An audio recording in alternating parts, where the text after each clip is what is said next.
Muscle Car Corner here at Big Daddy's at his Mopar show today, and I wanted to bring this special car that Norm Vanderveen owns. He's had the car since Labor Day 1976. He bought it.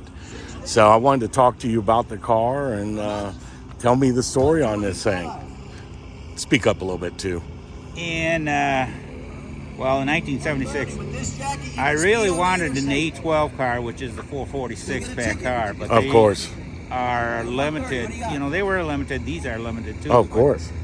I never come across the 69 446 pack, and I didn't really want a 70 or 71, but I would have accepted it. I had seen TAs and advertisements before, but I never seen one in person. And then coming home from work, there was a lake nearby, and the guy must have been watching for fishing or something, but I saw this car parked alongside, and that was the first time I saw the TA. Yeah. And then, about a year and a half, 2 years later, there in the local shopper sales paper, there was a TA for sale. And that's the only one that was in our area, so I called up on it, and it was this car. Wow. So Wow. I bought it Labor Day in 1976. 47,000 original miles on it. Well, that's when I bought it. It's got 64 now. Okay. Well, that's no harm, no foul, you know. I've seen a few of these TAs, and very rarely, I don't think I've ever seen this color before. It's kind of an oddball color that isn't the color I would have picked on the car, but it makes it unique is what it makes it, because I've only seen one of these in this color before, and it may have been this one on the internet. I have personally seen 3 cars in this color, this one and 2 other ones. Wow. There's both of them have black interior, and one has a black vinyl top. Okay. The one with the black interior is an unrestored car that the paint is actually a little bit better than this. Wow. And the other one has been redone. Well, I see it, it survived all these years with the original paint. It's got a couple little nicks on it and stuff, but no harm, no foul on that, It keeps it the original survivor look to it, which is what's amazing, The interior's all original, I can see as well. Yeah. Is it a track pack car? Is it a Dana rear under? No, no. These cars didn't come with Dana. It's 8 3/4. Is it 8 3/4? 8 3/4, and these cars would have 8. They had 391 gear? 355 or 391. This Yeah. one's 391. Yeah. 391 4-speed. And it'll go from stoplight to stoplight really quick with that 391 gear in there. A little chug-a-lug in there, too. Yeah, 354 is like the ultimate good street gear, but that 391 was good for drag racing, that's for sure. You saw the ARR Cudas. There was less TAs built than ARR Cudas.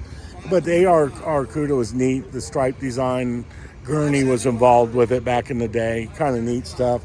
And this era of racing was just amazing.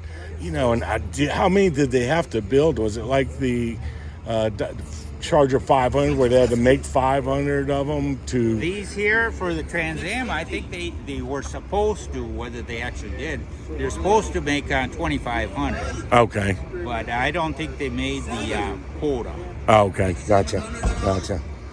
Well, I tell you what, just looking around this car, it's like a time capsule. It's just amazing. What have you had to do to the car through the years that you've owned it? Has a motor ever been out of it? I pulled the motor in about 1982, 81, 82, which, being young and dumb, not knowing, but it's a good thing I pulled it out because the crankshaft was not drilled for a pilot bearing. Okay. That brass bushing. Yeah. So with 391 gears, my mirror that's hanging from the rear view mirror was vibrating something terrible. So that's what I found when I tore the car apart. So I bought a brand new crankshaft. Did you put a steel crank in it or cast? Correct. Correct. Gotcha. Were these steel crank cars or they were cast, weren't they? Whichever the higher quality Gotcha. crank was. Gotcha. Well, here again, unique to the Challenger, the fuel door, the TA Trans Am edition. The patina. These are Yeah, all California door nicks. The car originated in California. did it? The guy was a serviceman before he went to Vietnam. His wife, he bought it before he went to Vietnam. His wife drove it while he was in Vietnam. He came back, and he was from Rochester, Minnesota area. But he Gotcha. moved to southern Wisconsin, where I'm from, and he had it until March of '76. Then he sold it to somebody else, and the second owner was freshly married, and he wanted to buy a house, or he bought property and wanted to build a house. So he sold the car to me and used that money to build a house. They are still married. They are still living in the house that they built with the money from this, and I still have this car. That's neat. Labor Day of '76. I love it. That's a great story. Take a look at this original jacket. Scat Pack. My parents gave that to me in about 1971. I've got one of the direct connection ones, but those are hard to find. I think they reproduced them. I see the seat has some normal wear and tear on it. Yeah. And it's good to leave it because it keeps it original. They're only original ones. Right.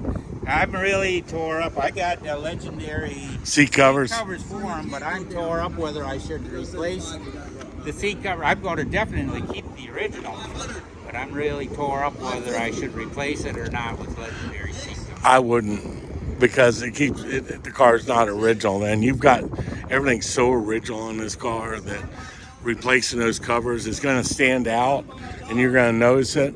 And it probably, I wouldn't, if I owned the car, I would keep it original.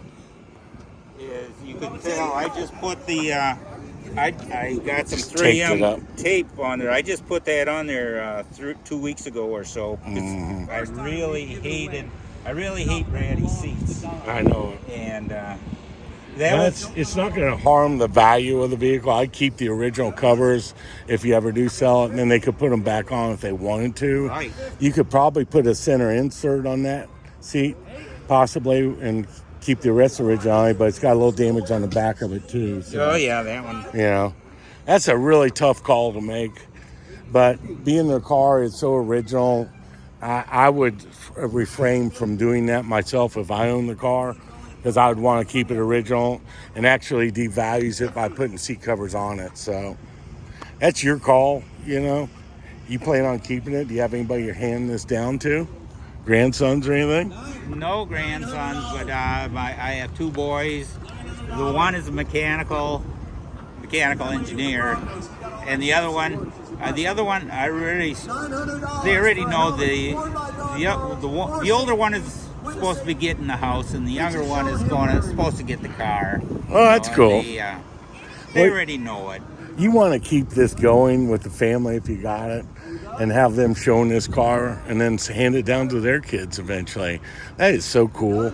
I've got my grandmother's 73 Stingray Corvette that was bought brand new in New Smyrna at Nieberger Chevrolet. I still got it, and it's getting handed down to my grandsons, And that's a good feeling to know that they're going to be carrying on that tradition, which is almost priceless to us car guys. If we go up to heaven and we know our car's being taken care of and a family member's got it, what more do you want in life, I'll tell you a little story.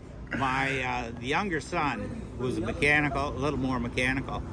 He had a '90 Mustang LX. It was a former state patrol car, but it had a 5-speed manual transmission in it. And those shifters are so light you can just shift them with 2 fingers.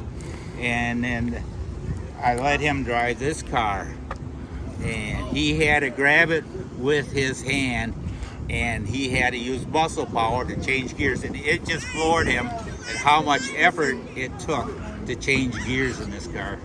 Well, second to third is the favorite gear with a pistol grip for me, because you're jamming that thing into third, and that's when it's really talking, when you got these things wide open. So that third gear shift, I think, is one of the coolest things with a pistol grip. You know, there's just something about bah, you know, whacking it. You know, but this car is so neat.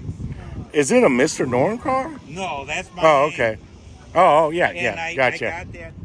That's his signature on there, if you can see it. But Neat, neat. I, I, I, I'm Norm, so I had to put it on there. Well, Norm, I sure appreciate your time, sir. It's been a pleasure. I'm going to put you up on YouTube and let everybody enjoy this car.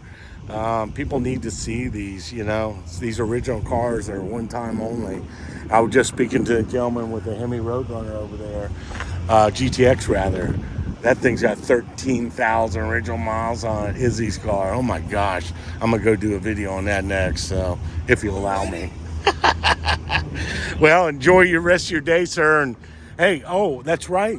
We were both at the Warrior, Aero Warrior, and I just got back, and here's a picture of the car at Talladega. But I just got back. He was there. I saw this car, and I looked at him like, gosh, I've seen that guy, you know, not long ago, you know, and here it was a week ago. We were less than a week. We were in Alabama, you know. We probably rubbed elbows, and I saw you. You can't mistake you with that beard, you know. I'm a one-off deal too. After they made me, they threw away the mold, and this car here is one-off with the saddle tan interior. Man, it just kind of works for you, doesn't it? Your beard's almost the same color as the car. That's good stuff, brother. Thank you, Mopar, brother, and enjoy that thing and make it last. Thank you so much for your time.